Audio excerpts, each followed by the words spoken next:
बाहें दल ऐसी का समूह रहेगा तो उसको बोलेंगे बाहें दल पुंज। ठीक है, ये समझ में आ गया। इसमें अगर देखा जाए टूट गया, देखिए ये जो साइड से दिख रहा होगा लाल लाल, ये क्या है? तो इसको कहा जाता है, क्या कहा जाता है? इसको कहा जाता है दल। अगर यह एक रहेगा जैसे इसको तोड़ देते हैं, ये कहा जाएगा दल। ठीक है, और इसका पूरा समूह रहेगा साथ में तो क्या कहलाएगा?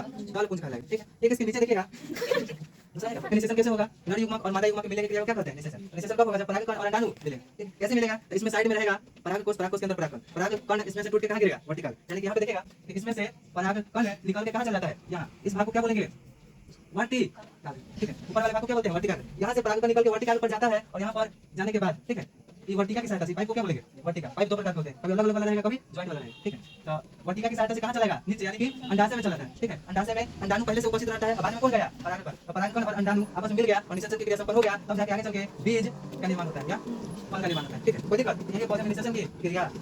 चैप्टर 2 है, जिस चैप्टर का नाम है पौधों में जनन। आज हम लोग पढ़ेंगे विशेष रूप में किसके बारे में? तो पुष्प के बारे में, थोड़ा प्रैक्टिकल रूप से पढ़ेंगे। ठीक है, ये पुष्प है, जिस पुष्प का नाम क्या है? अड़हुल का पुष्प, यानी कि अड़हुल का फूल। ठीक है, ऐसे मरा हुआ लग रहा है। ठीक है, इसके बारे में विशेष रूप में पढ़ेंगे और इसके पार्ट्स बाय पार्ट्स का अध्ययन करेंगे कि कौन सा पार्ट्स इसका क्या है। ठीक है, तो पहले थोड़ा डिफिनेशन देख लेते हैं। इसमें पौधों में जनन है तो पुष्प से रिलेटेड होगा। ठीक है, इसमें फर्स्ट क्वेश्चन है आपका पुष्प। पुष्प क्या होता है? तो पुष्प को कहते हैं हम लोग, जैसे तना के रूपांतरित भाग को पुष्प कहते हैं। यानी पुष्प का निर्माण कैसे होता है? तो तना के जो रूपांतरित भाग होता है, रूपांतरित मतलब तना है, तना के सबसे शीर्ष भाग से पुष्प का निर्माण हो जाता है, इसलिए इसको कहा जाता है तना के रूपांतरित भाग को पुष्प कहते हैं। तो पुष्प का डिफिनेशन समझ में आ गया? तना के रूपांतरित भाग को क्या कहते हैं? पुष्प कहते हैं। ठीक है, तो पुष्प का पिक्चर बना हुआ है, लग तो नहीं रहा, लग रहा है कंकाल है। ठीक है, लेकिन मान लीजिए कि पुष्प है। ठीक है, पुष्प है, पुष्प में क्या क्या होता है? तो पुष्प का नर भाग भी होता है, पुष्प का मादा भाग भी होता है। जब नर भाग आ गया, मादा भाग आ गया, तो इसमें नर युग्मक भी होगा और मादा युग्मक भी होगा। ठीक है, जैसे पुष्प में, जैसे इंसान में आप पढ़े हैं ना कि मनुष्य के नर युग्मक को क्या कहते हैं? तो शुक्राणु। और मनुष्य में मादा युग्मक को क्या कहते हैं? अंडाणु। तो ठीक उसी प्रकार इसमें भी होता है। ठीक है, नर भाग भी होता है और मादा भाग भी। तो देखिए पुष्प में नर भाग और मादा भाग कहाँ है? तो ये पूरा पुष्प बनाया हुआ है। पुष्प में देखिएगा कि बीच में जो लकीर की तरह खींचा हुआ है, ठीक है, ये पूरे भाग को हम लोग कहते हैं पुष्प के मादा भाग। ठीक है, बीच में जो दिख रहा होगा ये, इसको क्या कहते हैं? तो पुष्प के मादा भाग। पुष्प के मादा भाग यानी कि क्या कहा जाता है इसको? जयांग। ठीक है, क्या कहा जाता है? जयांग, यानी कि इसको कहते हैं गाइनेसियम। जयांग यानी कि गाइनेसियम। तो पुष्प के बीच वाले भाग को कहते हैं जयांग, जो कि पुष्प का मादा भाग है। यानी कह सकते हैं पुष्प के मादा भाग को क्या कहते हैं? जयांग। और ये जयांग जो है, यहाँ देखिएगा पिक्चर बनाया हुआ है अलग, जयांग का पिक्चर है। तो जयांग पूरे समूह रहेगा तो जयांग कहलाएगा, और इसमें से एक भाग निकाल देंगे तो स्त्रीकेसर कहलाएगा। इसलिए कंफ्यूजन नहीं होना है। कभी कभी कहा जाता है पुष्प के मादा भाग को स्त्रीकेसर कहते हैं। ठीक है, और जयांग भी कह सकते हैं, क्योंकि स्त्रीकेसर मिल मिल के क्या बन जाता है? जयांग बन जाता है। ठीक है, तो पुष्प के मादा भाग को क्या कहते हैं? स्त्रीकेसर। ठीक है, और स्त्रीकेसर मिल के क्या बन जाता है? जयांग। तो स्त्रीकेसर के समूह को ही क्या कहते हैं? जयांग कहते हैं। ये क्लियर हो गया। ये वाला है पुष्प का मादा भाग। अब पुष्प का नर भाग कौन सा होता है? इस साइड में दिख रहा होगा आपको, ये वाला दिख रहा है, डंडा की तरह ये सब दिख रहा होगा, इसको बोलते हैं पुष्प का नर भाग। ठीक है, पुष्प का नर भाग यानी कि पुमंग। यह पूरा समूह में रहेगा, ये पूरा समूह में रहेगा तब पुमंग कहलाएगा, यानी कि एंड्रोसियम। ठीक है, समूह में रहेगा तब पुमंग कहलाएगा। अगर ये एकांत अकेला में रहेगा तो क्या कहलाएगा? पुंकेसर कहलाएगा। ठीक है, अब पुंकेसर के समूह मिल जाएगा तो क्या बन जाएगा? पुमंग बन जाएगा। तो कह सकते हैं आपके पुष्प के नर भाग को क्या कहते हैं? पुंकेसर।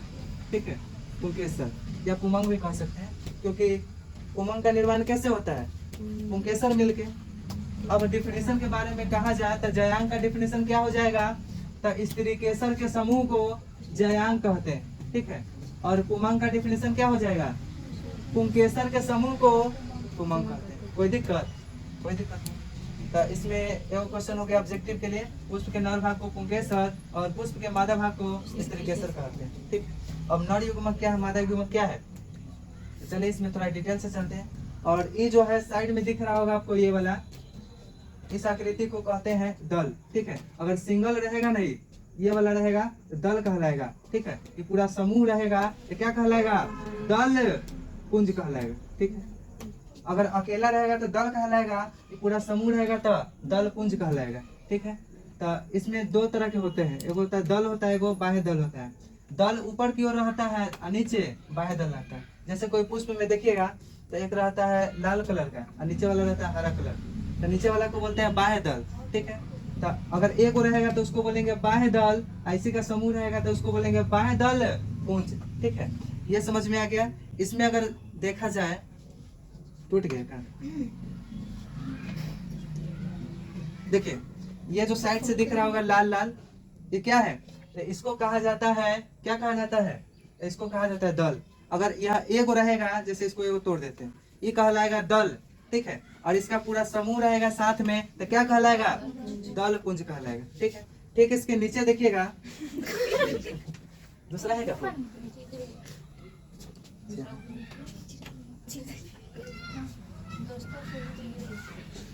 चलो इसमें देखिएगा, ये तो दल हो गया। इसके नीचे हरा कलर के इस डंडी की तरह दिख रहा होगा, आपको दिख रहा है कि नहीं?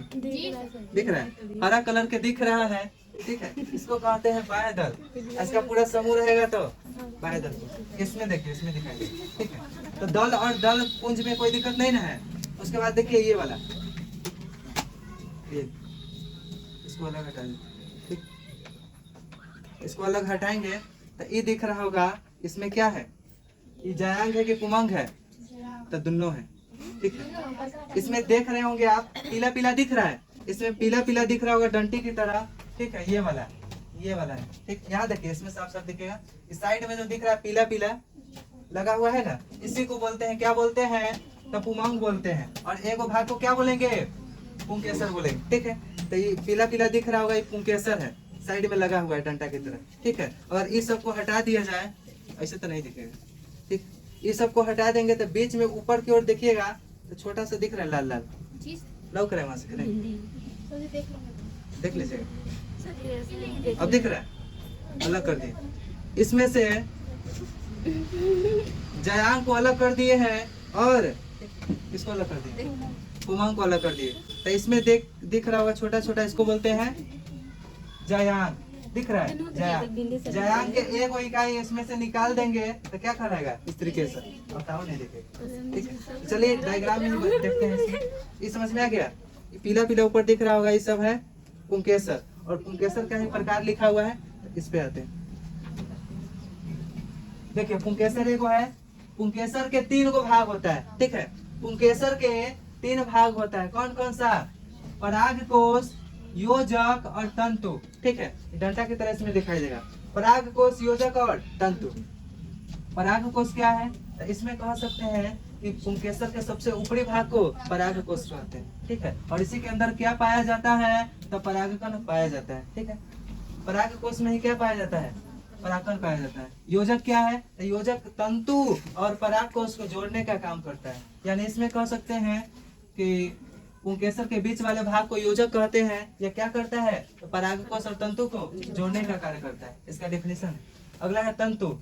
तंतु क्या है? तो पुंकेसर के सबसे निचले भाग को तंतु कहते हैं और इसी के सहायता से परागकोश मतलब टिका हुआ है। अगर यह डंटा नहीं रहेगा तो परागकोश गिर जाएगा। ठीक है, इसी के सहायता से हरा हुआ है। ठीक है, और परागकोश के अंदर ही क्या होता है? परागकण। परागकण है क्या? तो परागकण जो है पुष्प का नर युग्मक है, परागकण। ठीक है, जैसे मनुष्य में शुक्राणु होता है उस प्रकार पुष्प में नर युग्मक होता है परागकण। ठीक है, तो इस समझ में आ गया पुंकेसर। अगर इसमें देखिएगा, इसमें जयांग के एक इकाई भाग को स्त्रीकेसर कहते हैं और स्त्रीकेसर के भी 3 भाग होते हैं। कौन कौन सा होता है? तो वर्तिकाग्र होता है, वर्तिकाग्र होता है, वर्तिका होता है और अंडाशय होता है। वर्तिकाग्र क्या है? तो स्त्रीकेसर के सबसे ऊपरी भाग को वर्तिकाग्र बोलते हैं, सबसे ऊपरी भाग को वर्तिकाग्र बोलते हैं और बीच वाला भाग को वर्तिका बोलते हैं और सबसे अंतिम भाग को अंडाशय बोलते हैं। तो वर्तिकाग्र का काम क्या होता है? तो अगर इस पर परागकण प्रवेश करता है तो इसको नीचे भेजने का काम करता है। वर्तिका की सहायता से क्या करता है? तो नीचे आ जाता है अंडाशय में और क्रिया करके बीज या फल का निर्माण कर देता है। यह क्रिया कैसे होता है? इसमें टॉपिक के नाम है पौधे में जनन, जिसमें से फर्स्ट टॉपिक है आपका पुष्प। तो पुष्प में भी जनन होता होगा। कैसे होता है जनन? तो देखिए ये पुष्प है, ये पुष्प में पीला पीला भाग जो है गोल गोल दिख रहा होगा, ये क्या है? परागकोश। इसके अंदर में रहता है परागकण। ये परागकण निकल के कहाँ मिलेगा? एक चीज यहाँ छूट गया, अंडाशय के अंदर क्या रहता है? अंडाणु। ठीक है, तो अंडाणु को क्या कहेंगे? मादा युग्मक। ठीक, पुष्प के मादा युग्मक को अंडाणु कहते हैं। तो इसमें निषेचन कैसे होगा? नर युग्मक और मादा युग्मक के मिलने की क्रिया को क्या कहते हैं? निषेचन। तो निषेचन कब होगा? जब परागकण और अंडाणु मिलेगा। ठीक है, कैसे मिलेगा? तो इसमें साइड में रहेगा परागकोश, परागकोश के अंदर परागकण, परागकण इसमें से टूट के कहाँ गिरेगा? वर्तिकाग्र। यानी कि यहाँ पे देखिएगा कि इसमें से परागकण निकल के कहाँ चल जाता है? यहाँ। इस भाग को क्या बोलेंगे?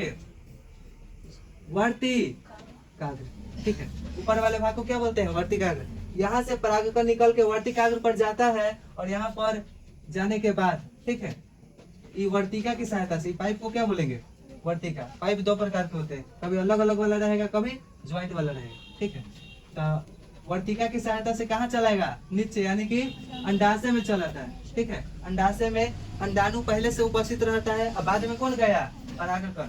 तो परागकण और अंडाणु आपस में मिल गया और निषेचन की क्रिया संपन्न हो गया, तब जाके आगे चल के बीज का निर्माण होता है या फल का निर्माण होता है। ठीक है, कोई दिक्कत? यही है पौधे में निषेचन की क्रिया। क्वेश्चन है, पुष्प में नर भाग को पुंकेसर, पुष्प में मादा भाग को स्त्रीकेसर, और पुष्प के नर युग्मक को परागकण, पुष्प के मादा युग्मक को अंडाणु कहते हैं। ठीक है, बढ़िया।